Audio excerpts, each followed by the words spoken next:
সংবাদ মাধ্যমৰ বন্ধু বান্ধৱীসকল, মই অসমবাসী ৰাইজক আপোনালোকৰ জৰিয়তে কাতি বিহুৰ শুভেচ্ছা যাচিছোঁ আৰু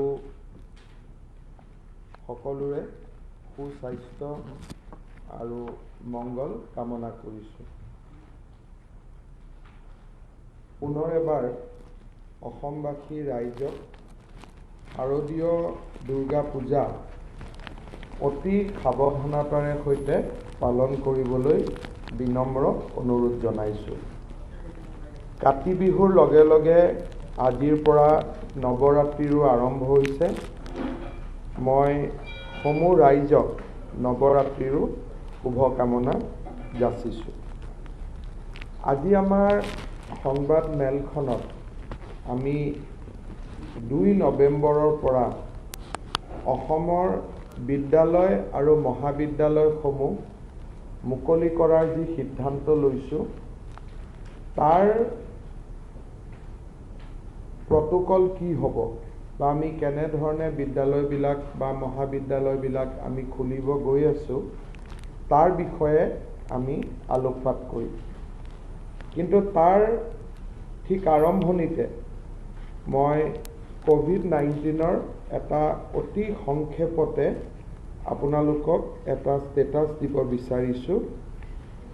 আজিৰ দিনটোত অসমে 2 লাখ ক'ভিড পজিটিভ কেছত ভৰি দিব। আজি এই মুহূৰ্তলৈকে 1,99,749, কিন্তু আজিৰ দিনটো অকণমান ব্যতিক্ৰম হ'ব যে আমি গধূলিলৈকে গৈ অসমৰ সৰ্বমুঠ ক'ভিড পজিটিভ কেছৰ সংখ্যাই 2 লাখ স্পৰ্শ কৰিব। আমি 1,70,263 গৰাকী লোক ইতিমধ্যে ঘৰলৈ সুস্থ হৈ উভতি গৈছে আৰু এটা অত্যন্ত আনন্দৰ কথা যে ৰিকভাৰী ৰেট এতিয়া আমাৰ 85%ৰ ওপৰলৈকে গুচি গৈছে। প্ৰথমবাৰৰ বাবে আমি নটিচ কৰিছোঁ যে অসমত এবছলিউট নাম্বাৰ অফ কেছেছ এটা সময়ত 35,000 স্পৰ্শ কৰিছিল। এতিয়া ৰিকভাৰীৰ পাৰ্চেণ্টেজটো বঢ়াৰ লগে লগে এবছলিউট নাম্বাৰ অফ কেছো কমিব আৰম্ভ কৰিছে আৰু যোৱা 10 দিনত পিক লৈছিল 36,000, এতিয়া আমাৰ হাতত 28,630টাহে এক্টিভ কেছ আছে। তাৰমানে ইন টাৰ্মছ অফ পাৰ্চেণ্টেজ আৰু in terms of actual number দুইটা এতিয়া অসমত কমিবলৈ আৰম্ভ কৰিছে। আৰু আপোনালোকে জানে যে পজিটিভিটি ৰেটো এতিয়া আমি প্ৰায় 2% সমান আহিবলৈ সক্ষম হৈছোঁ। আৰু মই ভাবোঁ যে আমি যদি ৰাজ্যখনত বিশেষকৈ দুৰ্গা পূজাৰ সময়ত আমি যদি নীতি নিয়ম মানি চলোঁ আৰু টেষ্টিঙত যদি আমি সহযোগিতা কৰোঁ, তেতিয়াহ'লে মই নিশ্চিত যে আমি হয়তো COVID-19ৰ বহুবিলাক ডিটৰিয়েশ্যনৰ পৰা বা আমি নিম্ন যিটো আমাৰ in terms of COVID-19 status, আমি হয়তো অলপ ওপৰলৈকে যাব পাৰিম তলত যোৱাৰ পৰিৱৰ্তে। সেইবাবে মই অসমবাসী ৰাইজক আকৌ এবাৰ অনুৰোধ কৰিম যে দুৰ্গা পূজাৰ সময়ত ৰাজ্য চৰকাৰে বান্ধি নিয়া নিয়ম নীতিসমূহ যাতে পালন কৰে। সৰু এটা স্পষ্টীকৰণ আছে দুৰ্গা পূজাৰ সম্পৰ্কত। আমি কৈছিলোঁ যে 9:30 বজাৰ পিছত পূজা মণ্ডপত থাকিব নালাগে, কিন্তু এনেকুৱা এটা দিন ইয়াৰ মাজত আছে যাৰ ধৰ্মীয় নীতিমতেই সেইদিনাখন গোটেই ৰাতি পূজা চলিব। গতিকে পূজাৰ স্বাৰ্থত কোনোবা পেণ্ডেল যদি ৰাতিও খোলা থাকিব লাগে, যে নৱমী ৰাতিয়ে হ'ব, অষ্টমী ৰাতিয়ে হ'ব বা সন্ধি পূজা ৰাতি হ'ব, তেনেকুৱা হ'লে আমি নিশালৈও পূজা আমি চলাব পাৰোঁ। এটা কমপ্লেইন বা এটা অভিযোগ আমাক আহিছে যে পঞ্চমীৰ দিনা ব্ৰাহ্মণসকলক আমি টেষ্ট কৰাব নালাগে।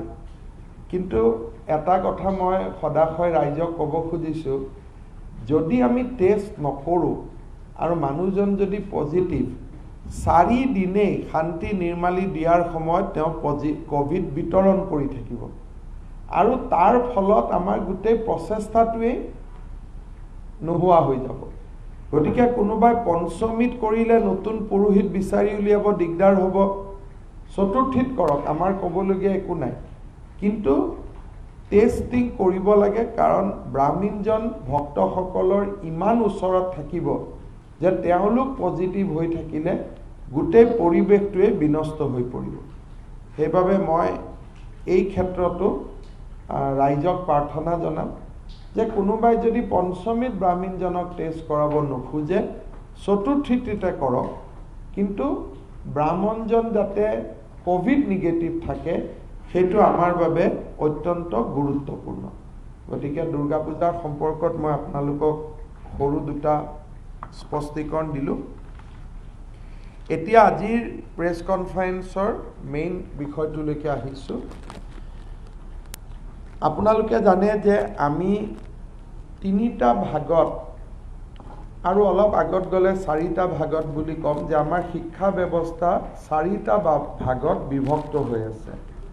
এটা হ'ল বিশ্ববিদ্যালয় পৰ্যায়, এটা হ'ল টেকনিক্যাল এডুকেশ্যন য'ত ইঞ্জিনিয়াৰিং, পলিটেকনিক এইবিলাক আহে, আনটো হ'ল আমাৰ হায়াৰ এডুকেশ্যন য'ত কলেজ বা আমাৰ বিভিন্ন ধৰণৰ ৰিচাৰ্চ ইনষ্টিটিউটসকল আহে, আৰু ফাইনেলি ছেকেণ্ডাৰী বা এলিমেণ্টাৰী।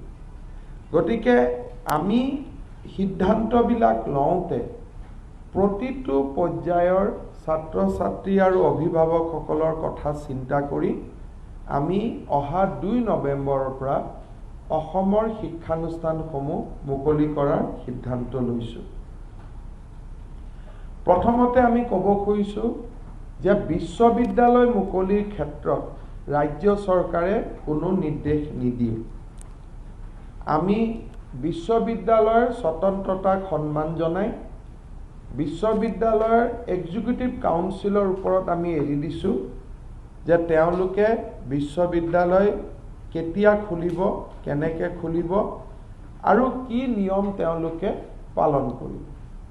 গতিকে আমি প্ৰথম বুজিব লাগিব যে on university or on postgraduate classes there is no instruction from the state government. আমি কোনো নিৰ্দেশ এই ক্ষেত্ৰত দিয়া নাই। দ্বিতীয় আহিলে কাৰিকৰী শিক্ষা, টেকনিক্যাল এডুকেশ্যন। 2 নৱেম্বৰৰ পৰা সম্পূৰ্ণ স্বাভাৱিকভাৱে পলিটেকনিক আৰু ইঞ্জিনিয়াৰিং কলেজসমূহে নিজৰ স্কুলসমূহ, নিজৰ শিক্ষানুষ্ঠানৰ কাম আৰম্ভ কৰিব। So all government engineering college or polytechnic are allowed to reopen with face-to-face class from 2nd November. এখেতসকলৰ ক্ষেত্ৰত হোষ্টেল immediately খোলা নাযাব। So at least first 1 month hostel বন্ধ থাকিব, আৰু প্ৰয়োজন হ'লে ছাত্ৰ আৱাস খোলাৰ ক্ষেত্ৰত আমি 1 ডিচেম্বৰত সিদ্ধান্ত ল'ম। কিন্তু বৰ্তমান পলিটেকনিক আৰু ইঞ্জিনিয়াৰিং কলেজ 2 তাৰিখে খুলিব, কিন্তু হোষ্টেলবিলাক বন্ধ থাকিব। ক্লাছ কোনোবাই যদি ফেচ টু ফেচ ক্লাছ কৰিব পৰা অৱস্থাত নাথাকে, পলিটেকনিক আৰু ইঞ্জিনিয়াৰিঙত হাইব্ৰিড ক্লাছ হ'ব, অৰ্থাৎ ফেচ টু ফেচ ক্লাছো চলি থাকিব আৰু অনলাইন ক্লাছো চলি থাকিব। কোনোবাই হোষ্টেলৰ কাৰণে আন কিবা অসুবিধাৰ কাৰণে যদি কলেজত আহিব পৰা অৱস্থাত নাথাকে, তেওঁলোকৰ কাৰণে অনলাইন ক্লাছ খোলা থাকিব। So it will be a blend of both. Online as well as offline, কিন্তু ফেচ টু ফেচ ক্লাছ 2 নৱেম্বৰৰ পৰা আৰম্ভ হ'ব। দ্বিতীয়তে আৰম্ভ হ'ল যে আমাৰ আণ্ডাৰ গ্ৰেজুৱেট ক্লাছেছ, যিটো আমি কলেজত কৰিব যাম। ইয়াত আমাৰ সিদ্ধান্তটো হ'ল যে 2 নৱেম্বৰ 2020ৰ পৰা অসমৰ সকলো মহাবিদ্যালয়ত স্বাভাৱিক শ্ৰেণী আৰম্ভ হ'ব।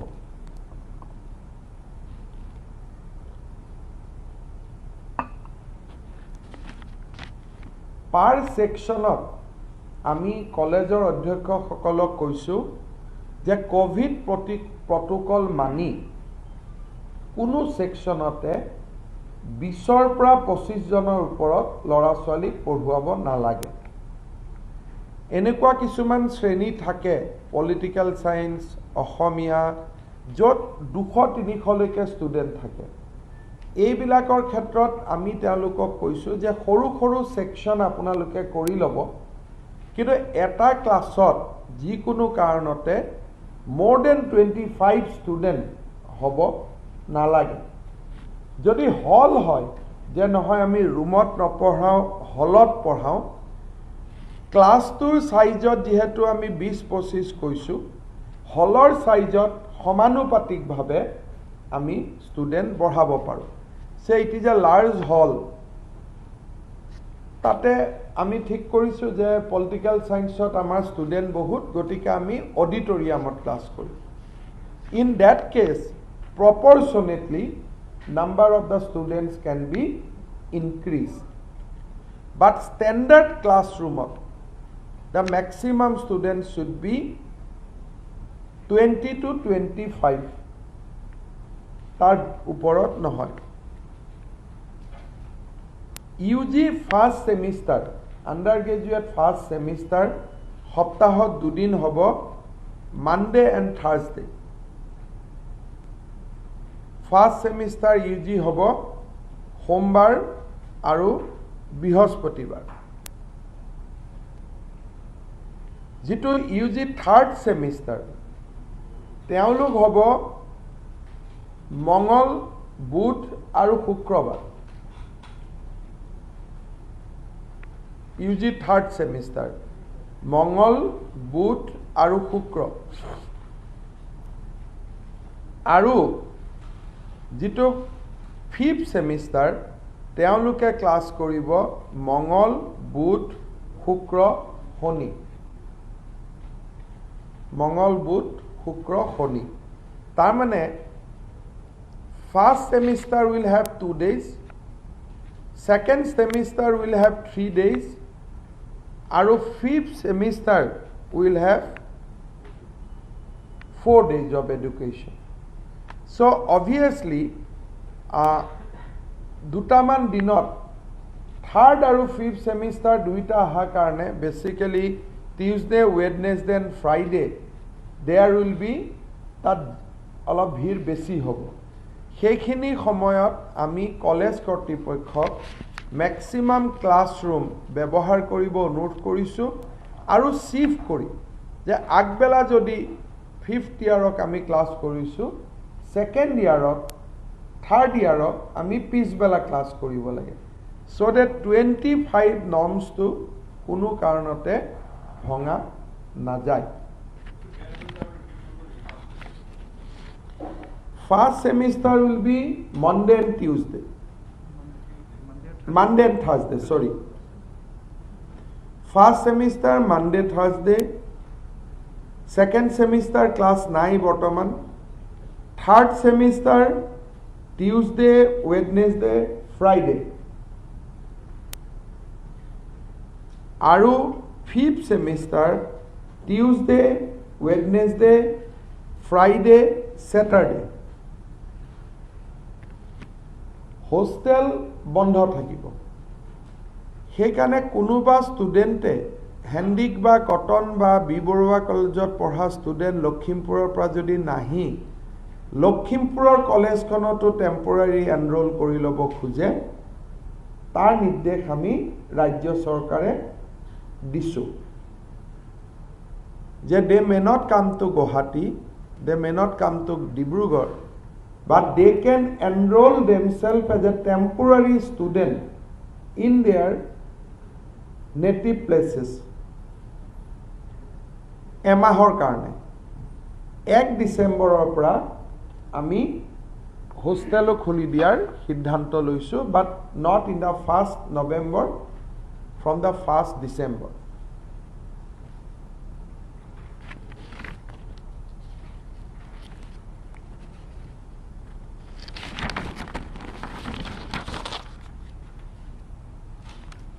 ইয়াৰ পিছত আহিলে স্কুল।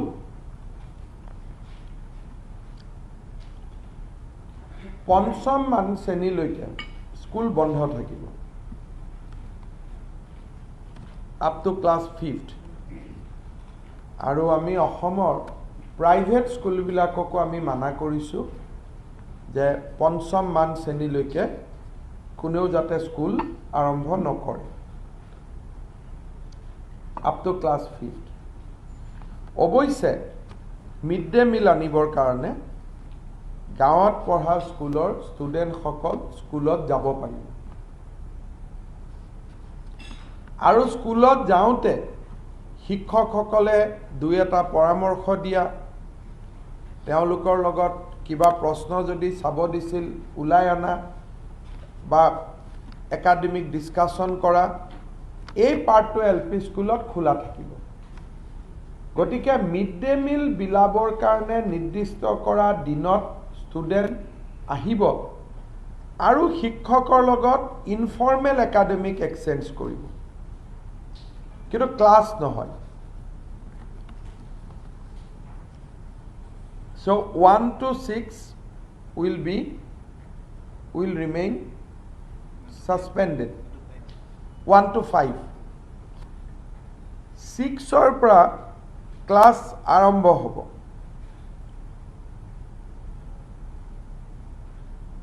আৰু আমি যেতিয়া 6ৰ পৰা ক্লাছ আৰম্ভ কৰিম, সদায় আমাৰ দুটা বেটছ হ'ব। All school will be open at morning 8:30।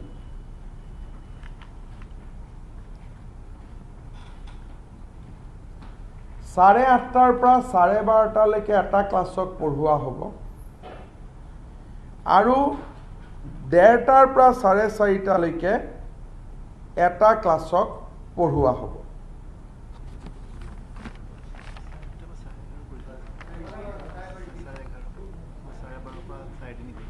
8:30ৰ পৰা 12:30 নাই, 8:30ৰ পৰা 12:30 এটা ক্লাছ হ'ব।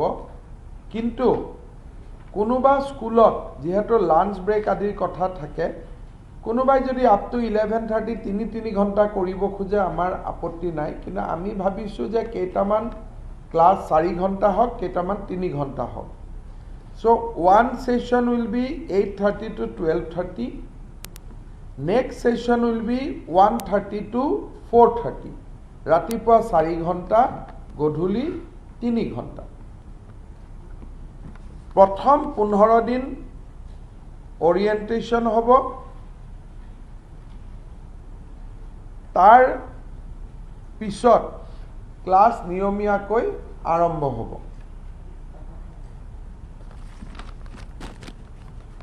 প্ৰত্যেক দিনা ৰাতিপুৱা 50% ক্লাছক মাতা হ'ব, গধূলি 50% ক্লাছক মতা হ'ব। 6-7 যদি ৰাতিপুৱা মাতিছোঁ, 8-9 আমি পিছবেলা মাতিম। বা 3টা ক্লাছ ক'ৰবাত যদি 6ৰ পৰা 10লৈকে আছে, 6-7-8 আমি ৰাতিপুৱা মাতিছোঁ, 8-9-10 আমি গধূলি মাতিছোঁ। এই ধৰণে আমি স্কুলত কনজেশ্যনটো এৰাই চলাৰ বাবে চেষ্টা কৰিম। SCERTয়ে ৰিডিউচ চিলেবাছ নটিফাই কৰিব, য'ত চিলেবাছ কম থাকিব। আৰু আমি এইবাৰ 3টা শ্ৰেণীৰহে পৰীক্ষা পাতিম, 8, 10 আৰু 12। বাকীখিনি বোৰ্ডৰ এক্সাম নহ'ব, স্কুলত লোকেল এক্সাম ল'ব পাৰিব। বাট 8ৰ এটা প্ৰপাৰ এক্সাম হ'ব, 10ৰ এটা এক্সাম হ'ব, 12ৰ এটা এক্সাম হ'ব। 12ৰটো বৰ্ডে ল'ব, 10ৰটো বৰ্ডে ল'ব, 8ৰটো স্কুলতে ল'ব। বাকী ক্লাছত এইবাৰ আমি আৰু পৰীক্ষা নলওঁ। তাৰমানে they will be promoted. A student of 9 will be promoted to class 10. Student of 7 will be promoted to 8. But 8 to 9ত নহ'ব, there will be exam on 8. So 8, 10 আৰু 12ত exam হ'ব, বাকীত exam নহয়। কিন্তু syllabus reduce থাকিব। Of course, বৰ্তমান আমি mid day মিলত dry ration দি আছোঁ, গ্ৰেজুৱেলি আমি কুক মিললৈকে কনভাৰ্ট কৰিম। হেডমাষ্টাৰসকলে খুব লাহে লাহে এইটো কুক মিললৈকে কনভাৰ্ট কৰিব। এতিয়া আমি ড্ৰাই দি আছোঁ, কাৰণ খাবৰ কাৰণে একেলগে বহিব লাগে। পৰিৱেশ আৰু পৰিস্থিতি চাই ড্ৰাই ৰেচনটো কুক ৰেচনলৈকে তেওঁলোকে কনভাৰ্ট কৰিব।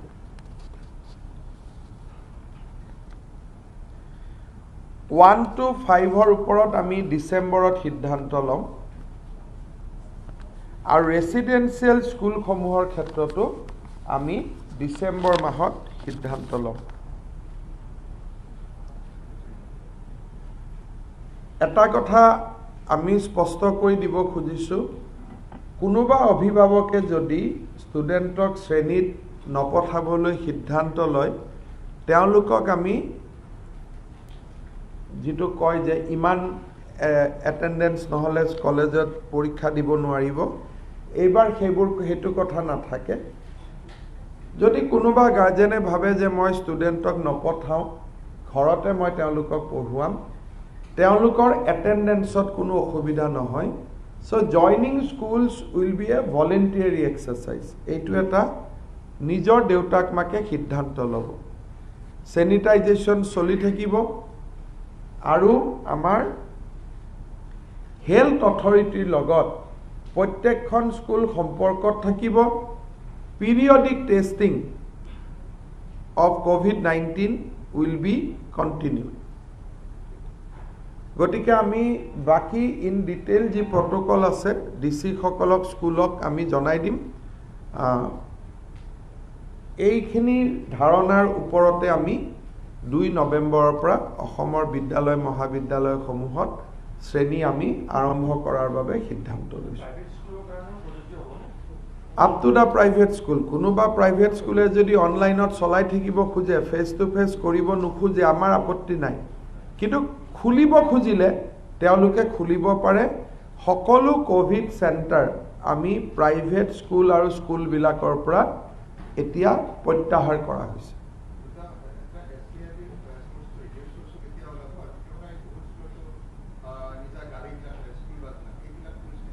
স্কুলৰ আমিতো নৰ্মেল বাছবিলাকত এতিয়া 100% পেচেঞ্জাৰ দি দিয়া হৈছে। গতিকে কোনোবা প্ৰাইভেট স্কুলে যদি ক্লাছ খুলিব খোজে, আমাৰ আপত্তি কৰিবলগীয়া নাই। তেওঁলোকে গাৰ্জেনৰ লগত মিটিং কৰি যে আমি বাছত 50% ষ্টুডেণ্ট আনিম নে 25% আনিম, তেওঁলোকে ষ্টেক হোল্ডাৰৰ লগত কথা পাতি সিদ্ধান্ত ল'ব। SCRT ৰিডিউচ চিলেবাছ আমি 15 দিনত নটিফাই কৰি দিম।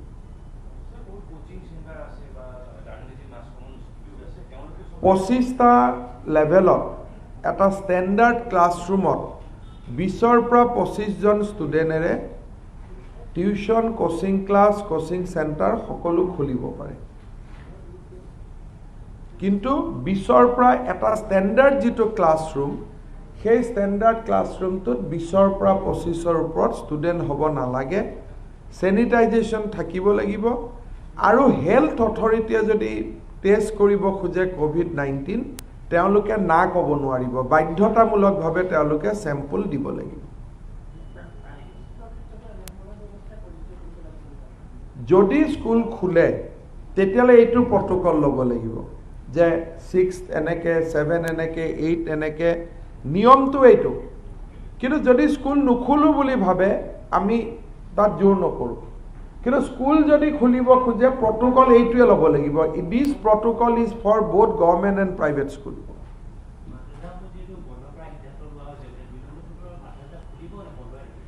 মাদ্ৰাছাবিলাকৰ ক্ষেত্ৰত আপোনালোকক মই ক্লাৰিটি কৰি দিছোঁ।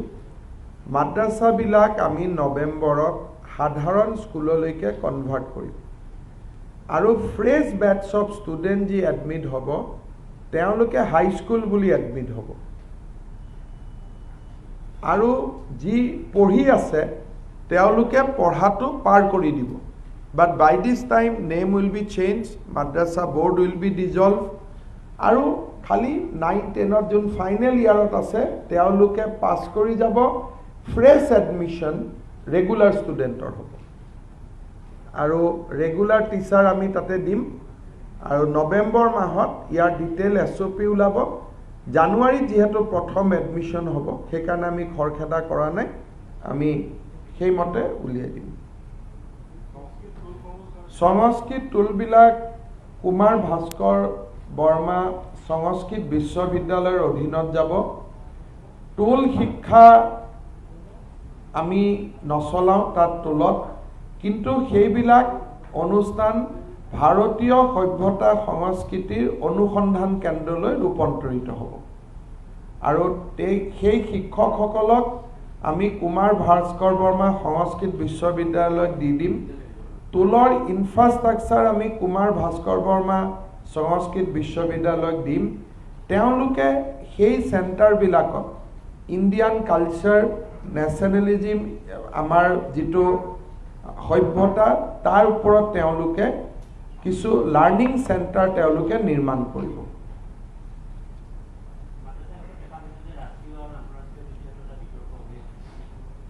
আপোনালোকক মই অহা মাহত দি দিম। মাদ্ৰাছাৰ ষ্টুডেণ্টবিলাকক সোধা হৈছিলে যে আপোনালোকে ক'ত পঢ়িব, চবেই ডাক্তৰ আৰু ইঞ্জিনিয়াৰ হ'ব খোজে। A very authentic scholar of Guwahati University has conducted a survey, and accidentally he is not belongs to Hindu.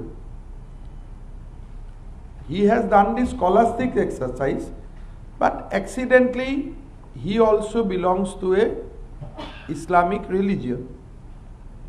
তেওঁৰ সাৰ্ভেত এইটো কথা ওলাই আহিছে যে মাদ্ৰাছাৰ ষ্টুডেণ্টবিলাকেও নাজানে যে তাতে আমাক কিবা বেলেগ শিক্ষা দি থকা হৈছে। তেওঁলোকেতো সৰুতে পঢ়ি আছে thinking that will be doctor and engineers. গতিকে is it not against human rights violation?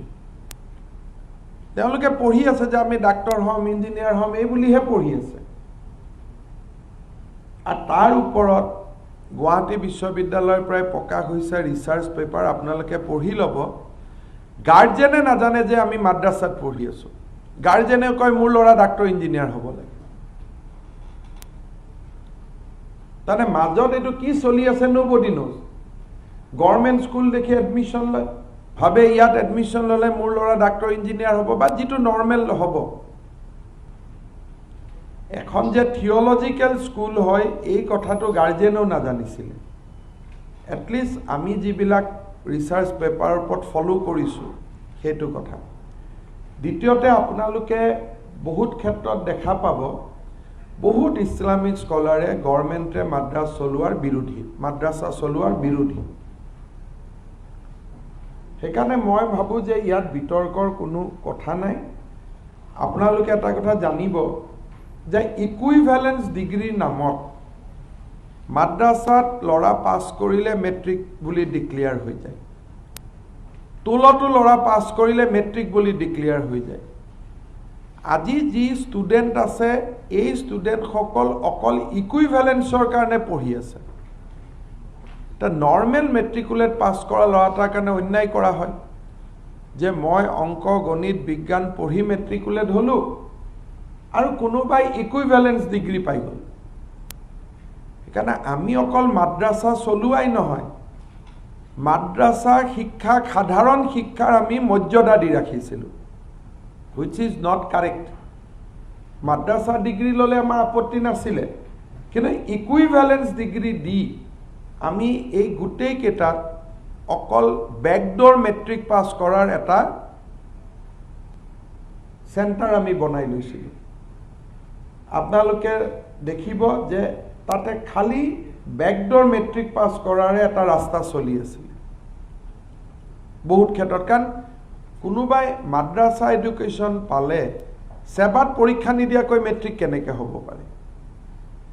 কিন্তু কংগ্ৰেছ গভৰ্ণমেণ্টৰ দিনত চাৰ্কুলাৰ ওলাই থৈ দিছিলে যে মাদ্ৰাছা পাছ কৰিলেও তেওঁ মেট্ৰিক পাছ কৰা বুলি গণ্য কৰা হ'ব।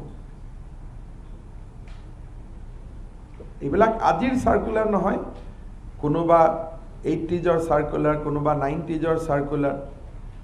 আৰু এইটোৰ কাৰণে আমাৰ শিক্ষা ব্যৱস্থাটোতে বহুত ডাঙৰ সমস্যা আহি আছিল। এতিয়া আমি যে স্বয়মৰ লোন বিচাৰিছোঁ, আমি কৈছোঁ মেট্ৰিকুলেশ্যন লাগে, চবেই মাদ্ৰাছা চাৰ্টিফিকেট লৈ আহিছে বোলে এইটো ইকুইভেলেন্স টু মেট্ৰিকুলেশ্যন। এখন দুখন মাদ্ৰাছাক হায়াৰ ছেকেণ্ডেৰীও চাৰ্টিফিকেট দিব পৰা পাৱাৰ দি থৈ দিছে। সেইকাৰণে মই যেতিয়া নৱেম্বৰত কথাখিনি ক'ম আপোনালোকে গোটেইখিনি বুজি পাব। আৰু it is nothing against any ৰিলিজিয়নক আমি প্ৰাইভেট মাদ্ৰাছাটোতো বেন কৰা নাই।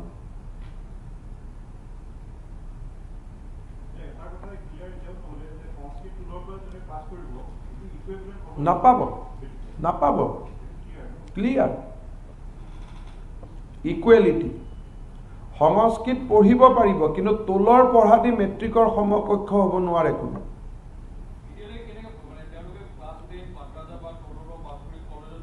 এডমিশ্যন পাই যায়। তোল বা মাদ্ৰাছাত আপুনি যদি পঢ়ে আপুনি কটনত এডমিশ্যন ল'ব পাৰে। এইটো গভৰ্ণমেণ্ট ইকুইভেলেন্স অৰ্ডাৰ দি থৈ দিছে। তেওঁলোকে লাগিলে কিবা আছে বা নাই জানক বা নাজানক, তেওঁলোকে এইটো ইকুইভেলেন্স পাই যায়। পালে জেনেৰেল এডুকেশ্যন পোৱা মানুহখিনিৰ মাজত হতাশাৰ সৃষ্টি হয়। সেইকাৰণে সংস্কৃত পঢ়াৰ কাৰণে আমি কুমাৰ ভাস্কৰ বৰ্মা ইউনিভাৰ্চিটি কৰিছোঁ। এই চেণ্টাৰবিলাক তেওঁলোকে চলাব, ভাষাৰ ওপৰত জ্ঞান চৰ্চা হ'ব, শিক্ষা হ'ব, কিন্তু মেট্ৰিক পাছ কৰোৱাটো আৰু নহ'ব।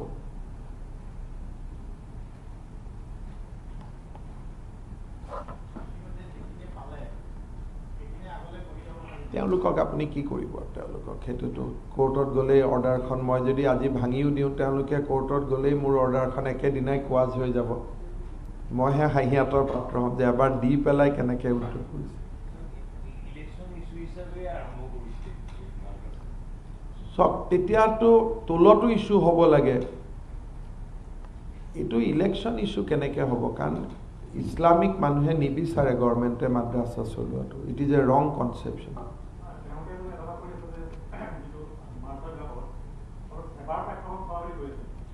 সেৱাৰ পাঠ্যক্ৰম চলে, লগত থিয়লজিকেল চলে। যদি সেৱা চলেতো একো কথাই নাই। সেৱা নচলে, তাত কোৰানো চলে। আপোনালোকে ভাল কৰি সুধি ল'ব।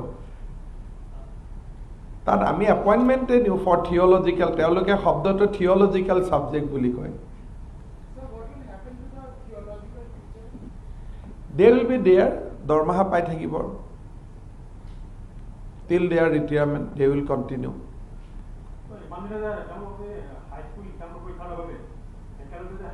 সেইটো এটা বেলেগ বস্তু। হাই মাদ্ৰাছাটো হ'ল যে এটা নৰ্মেল মেট্ৰিকৰ চাৰ্টিফিকেট পায়, এটা ছাবজেক্ট তেওঁলোকে খালি বেলেগ পঢ়ে। সেই হাই মাদ্ৰাছাটো আমি বন্ধ কৰিব খোজা নাই। যিটো মেট্ৰিক পঢ়া হাই মাদ্ৰাছা আছে ডেট উইল কণ্টিনিউ, কাৰণ তাতে 90% কোৰ্চেছ আৰ জেনেৰেল। আমি যিটো বন্ধ কৰিব খুজিছোঁ য'ত কোনো কমপ্লিটলি মাদ্ৰাছা, টাইটেল মাদ্ৰাছা বুলি কয়, কিবা বুলি কয়, এই যে যিটোৰ পৰীক্ষা চলাই মাদ্ৰাছা বোৰ্ডে,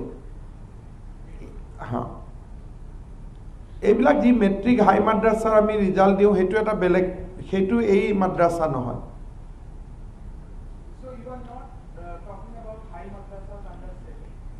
Because those are namesake, they are high madrasas. They are not actually madrasa in that context. I am talking about 610 madrasas who runs completely theological subject, maybe eta duta general subject hoy, but those are completely madrasa education.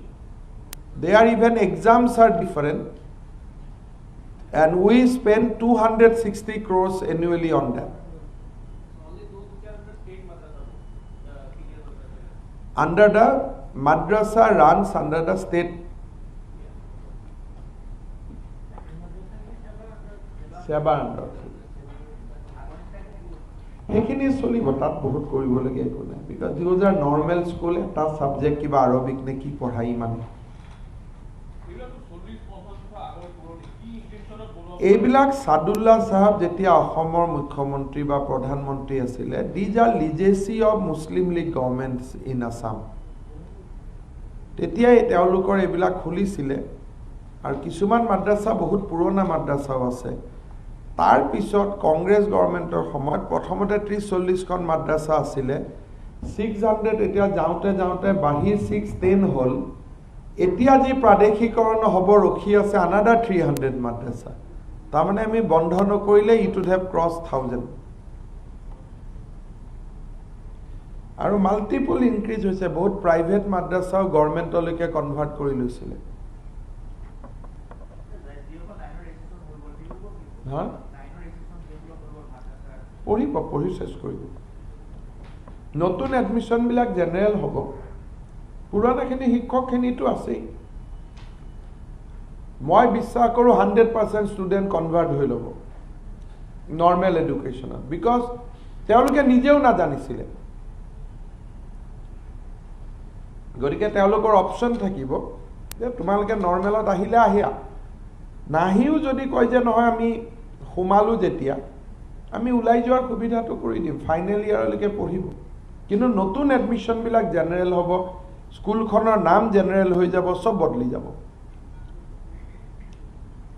everything will become a normal বলে তেওঁলোকক আমি লিজেসি হিচাপত it will continue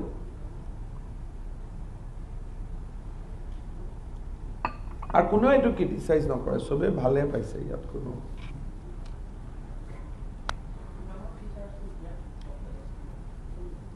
প্ৰায় থাকিব আপুনি মই হিসাবটো দি দিম বাট টিচাৰ্ছটো ভালে হ'ব মানে it will be in thousands November মাহত ভাল কৰি আমি গুটেখিনি নটিফিকেশন গুটেখিনি যেতিয়া আপোনালোকক দি দিম তেতিয়া আপোনালোকে বুজি পাব ঠিক আছে